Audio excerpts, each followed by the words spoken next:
Hi, I'm here with Sofia Fink. and tell me, what do you do? So I'm the founder of BrightBiz, which is a 501c3 nonprofit organization. So you're seeing our marketplace behind me right now. So essentially what we do is we work with kids who don't traditionally have access to business education opportunities. So we typically work with after-school organizations where their parents need to keep working. They're typically free or poorly funded.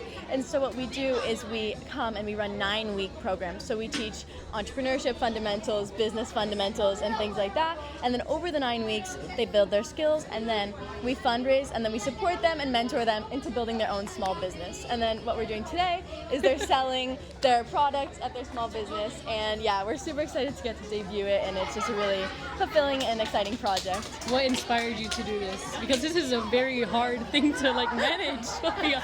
So initially my freshman year was when I came up with this, and my whole concept was that I want to go into business and have some kind of business related education in the future. And I was just thinking about how there's a lot of educational gaps. Education can feel really hard to access in a lot of ways, and for me I was thinking this gap is so easy to close. There's only so many fundamental business skills that you need to be able to run your own small business, and I was thinking, what makes it that we can't do that? That I and other volunteers my age can't do that? And so then at the end of my freshman year, I started working on this, and I've been working on it until now. And what we do now is we're opening chapters at Columbus, the Landlords, and other schools around Miami. I love this. And then we're working on building into Georgia and LA as well. Oh my God, I'm so proud of you. Yeah. What's one message to final it off? What's one message that you would give to the world?